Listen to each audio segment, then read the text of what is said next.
Hey everyone, welcome to our channel competition galaxy. आज के lecture में हम पढ़ने वाले हैं अपनी क्लास 11th एनसीईआरटी का सबसे पहला चैप्टर, जिसका नाम है द लिविंग वर्ड। आज से पहले जब भी हम ये चैप्टर पढ़ते थे तो हमें पढ़ाया जाता था व्हाट इज़ लिविंग, लेकिन आपकी जो एनसीईआरटी जो अपडेट हो चुकी है उसमें वो पोर्शन कट चुका है। अब जो स्टार्ट होने वाला पोर्शन है वो है आपका biodiversity in the living word. तो यहाँ पर मैं लिख दे रही हूँ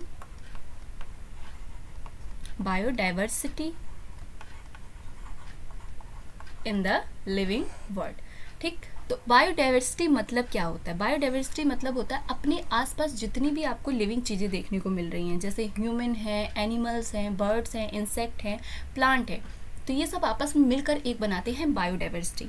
अगर हम बात करें हमारी अर्थ पर जितनी भी नोन बायोडाइवर्सिटी मतलब जिनके बारे में हमें अच्छे से पता है, वो है आपकी 1.7 से लेकर 1.8 मिलियन।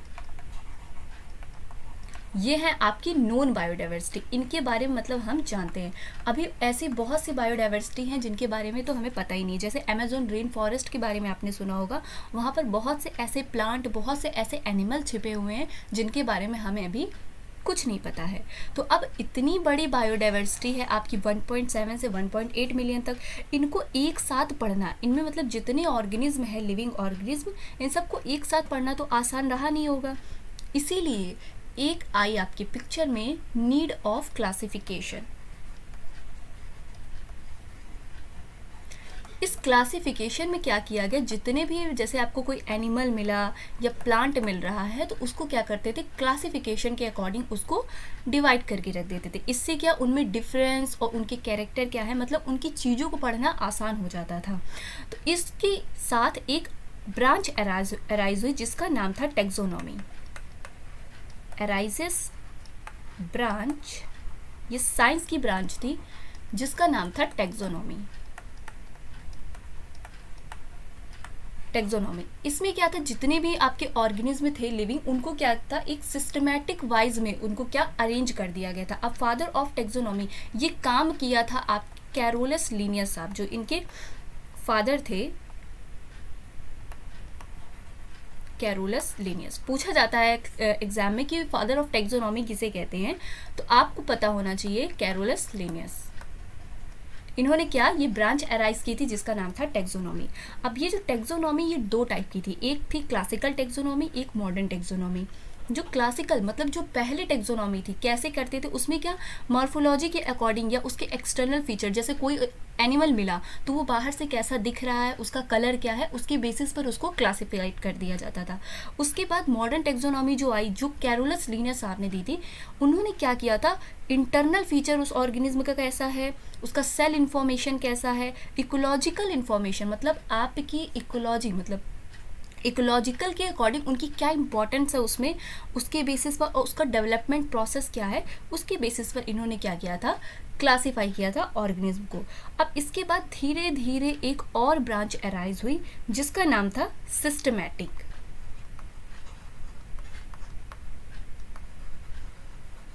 सिस्टमैटिक इसमें क्या था कि जितने भी आपके मतलब ऑर्गेनिज्म थे, इनको एक साथ एक ही सिस्टमैटिक वे में अरेंज करा था। ये भी किसने लिखी थी, सिस्टमैटिक नाम भी दिया था कैरोलस लिनियस नाम ने। इन्होंने अपना एक पब्लिकेशन ऑर्गेनाइज किया था जिसका नाम था, बुक पब्लिश की थी जिसका नाम था Systema nature. Systema nature, Systema nature किसकी बुक थी, तो ये आपको पता होना चाहिए किसका पब्लिकेशन था, कैरोलस लिनियस साहब का। अब इसी के ही बेसिस पर क्या किया गया था, कैरेक्टराइज किया गया था, मतलब चीज़ों को कैसे, मतलब ऑर्गेनिज्म अगर कोई मिल रहा है तो उसको कैसे आप आइडेंटिफाई कर सकते हैं। तो एक I branch basis of taxonomy. जैसे कि मान लीजिए कोई एनिमल अगर हमें मिला, ठीक है, कोई भी नया एनिमल अगर मिला तो उसको कैसे आप क्लासीफाई करके उसको कहाँ पे आप रख सकते हो जहाँ पे उसको पढ़ना इजी हो सके। तो सबसे पहले क्या करते हैं, उसका कैरेक्टराइजेशन करते हैं, देखा जाता है कि वो कैसा दिख रहा है, फिर आइडेंटिफाई करते हैं कि उसका कॉमन कैरेक्टर किससे मैच हो रहा है, फिर क्लासिफिकेशन करते हैं, देन नॉमेनक्लेचर।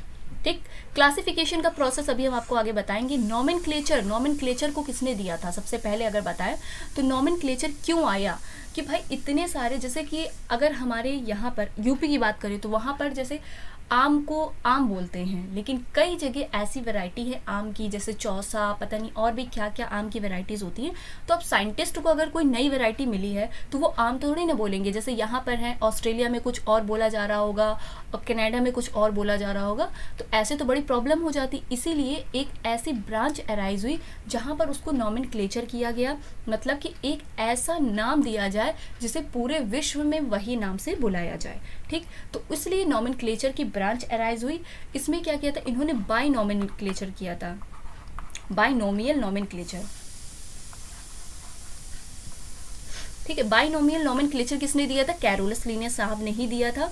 इन्होंने बताया था कि जो पहला वर्ड होगा, ठीक, जो पहला वर्ड होगा वो आपको रिप्रेजेंट करेगा जीनस को, जो दूसरा था वो स्पीसीज को रिप्रेजेंट करता, और जो पहला वर्ड लिखा जाएगा वो कैपिटल होगा, जो स्मॉल लेटर, जो दूसरा होगा वो आपका स्मॉल लेटर होगा। तो ये सब इन्होंने, कैरोलस लिनियस साहब ने इतनी बातें बताई। इसके बाद इन्होंने एक, अगर हम बाइनोमियल नॉमेनक्लेचर का आपको पूरा डिटेल बताते हैं, तो इसको दिया किसने था? कैरोलस लिनियस साहब ने।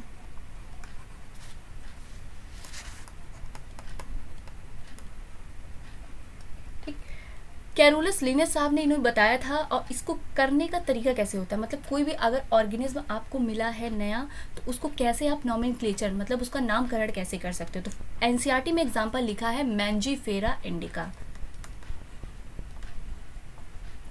Mangifera indica.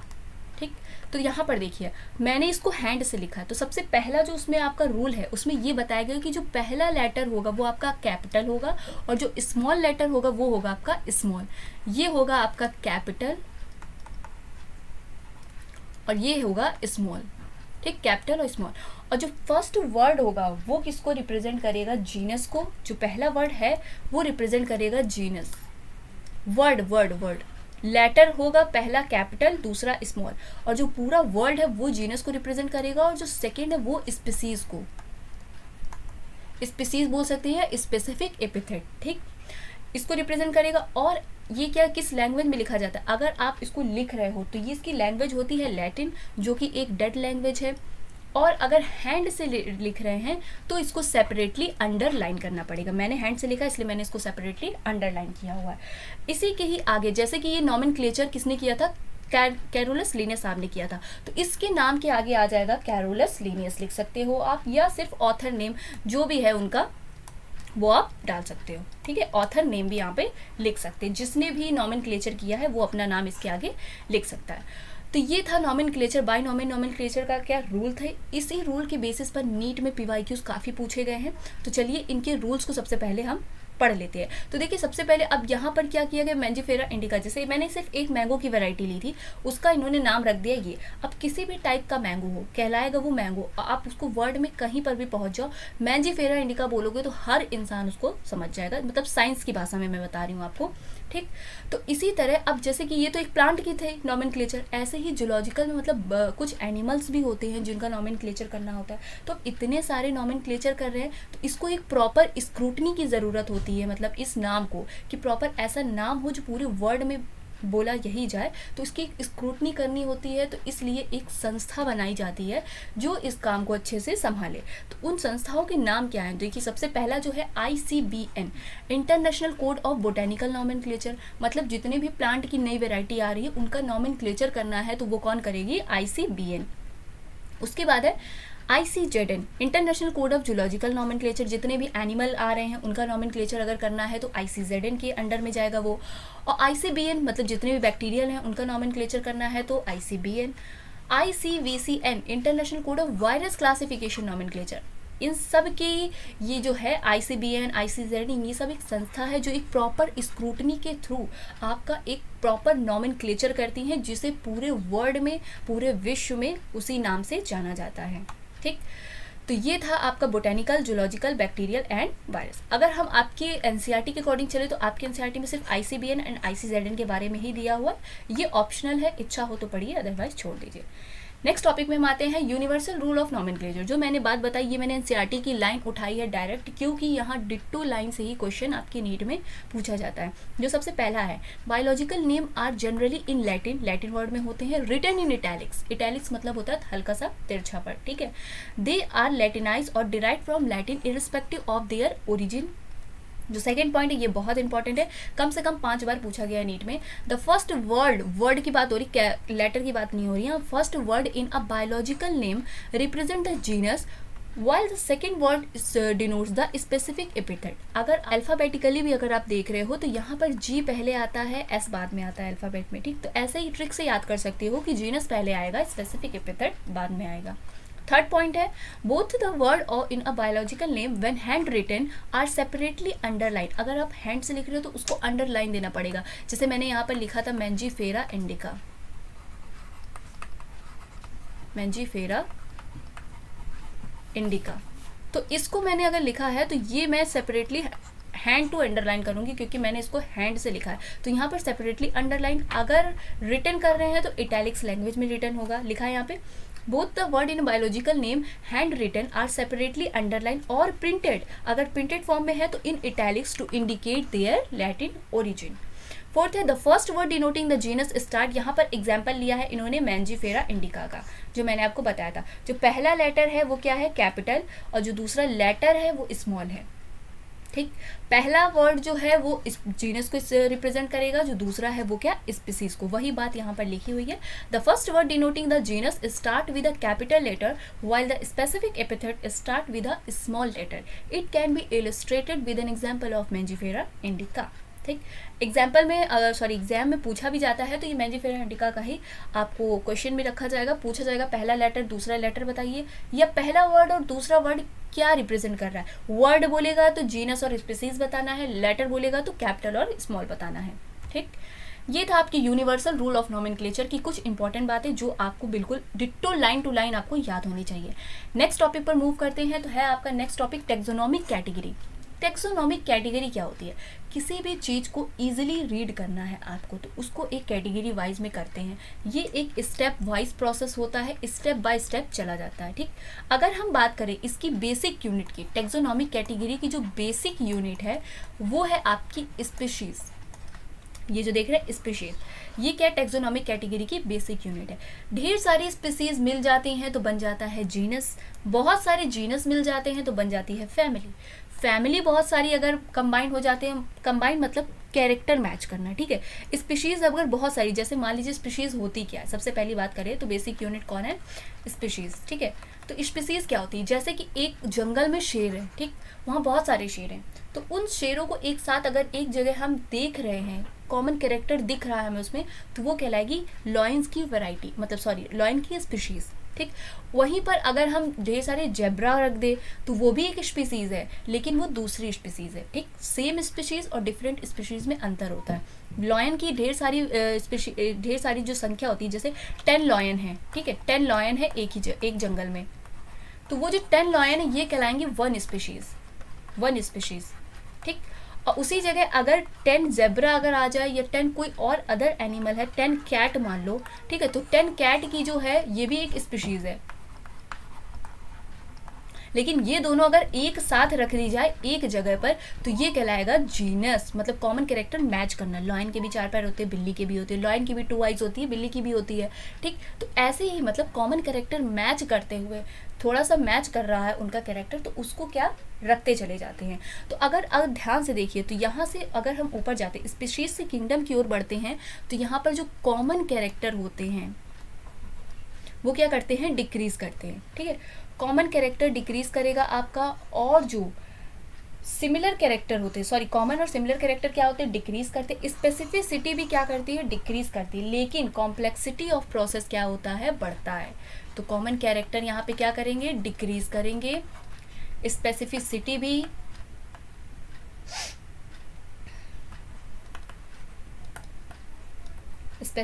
भी क्या होगी आपकी, डिक्रीज होगी, और जनरल कैरेक्टर जो होंगे वो बढ़ेंगे। जनरल कैरेक्टर जो होते हैं वो क्या होते हैं, बढ़ते चले जाते हैं। मतलब स्पीशीज से अगर आप किंगडम की ओर बढ़ रहे हो, ऊपर की ओर, तो यहाँ जर्नल कैरेक्टर बढ़ेगा, लेकिन क्या होगा, कॉमन कैरेक्टर कम होगा। कॉमन कैरेक्टर मतलब होता है मोस्ट ऑफ द मैच करना। जैसे कि सेम डिट्टो सेम समझ लो, जैसे लॉयन है, बहुत सारे लॉयन है तो सारे एक ही जैसे दिख रहे हैं, तो उनका कॉमन कैरेक्टर क्या है, ज़्यादा है। तो यहाँ पर क्या होगा, कॉमन कैरेक्टर यहाँ पर बहुत ज़्यादा होगा कॉमन कैरेक्टर, और यहाँ पर क्या होगा, कम होता चला जाता है। जैसे जैसे आप ऊपर की ओर बढ़ते हो तो कॉमन कैरेक्टर कम होता है, लेकिन जनरल कैरेक्टर क्या होते हैं यहाँ पे, बढ़ते चले जाते हैं। ठीक, तो यही बात आपकी एनसीईआरटी में थोड़ा थ्योरी वाइज पूछी गई, लेकिन एनसीईआरटी में नीट में जो अब तक जो पीवाईक्यू पूछा गया है आपका, वो मोस्ट पूछा गया है कि इसका सीक्वेंस बताइए। जो आप सीक्वेंस देख रहे हैं यहाँ पे, kingdom, phylum, division, class, order, genus, family, genus and species, इसका पूछते हैं राइट सीक्वेंस बताइए। नीट में 2-3 बार पीवाईक्यूज भी पूछा गया है। तो इसको याद करने का तरीका देख लीजिए। जैसे किंगडम है तो इसको याद करना है, कीप, पॉड, क्लीन और फैमिली, गेट सिक। काफ़ी फेमस ट्रिक है ये, सबको याद होगी, लेकिन जो नए बच्चे हैं देख रहे हैं जिनको नहीं पता है तो आप इसको याद कर लीजिए, क्योंकि यहाँ से डायरेक्ट क्वेश्चन पूछा जाता है सीक्वेंस बताइए। तो आपको याद होगा कीप, पॉड, क्लीन और फैमिली, गेट सिक। कीप माने किंगडम, पॉड माने फाइलम, क्लीन माने क्लास, ऑर्डर और माने order, family, get genus, species sick. ठीक, तो इसमें पूछते हैं कि बताइए नीचे से ऊपर जाने को राइट डायरेक्शन बताइए, मतलब कैरेक्टर बताइए। तो याद होगा आपको kingdom, phylum, class, order, genus ऐसे दे देगा आपको, कुछ चीज़ें बीच में स्किप कर देंगे। तो अगर आपको याद है ये सीक्वेंस तो आप क्वेश्चन कर ले जाओगे और 4 नंबर आपके पक्के। ठीक, तो एक टेबल दी है आपकी एनसीईआरटी में, टेबल 1.1, इसको ज़रूर देखिएगा। उसमें कॉमन नेम दिया है man, house fly, mango, wheat. इसमें पूछ लेते हैं आपके प्राइमेटा, ऑर्डर बताइए, क्लास बताइए, क्योंकि फैमिली तो लगभग सबको याद होगी। जैसे मैंगो की फैमिली है तो मैंगो माने क्या होता है, आम, उसकी फैमिली याद रखो अनार। ठीक, मैंगो, आम, अनार, मतलब एनाकार्डियेसी। वीट की पोसी।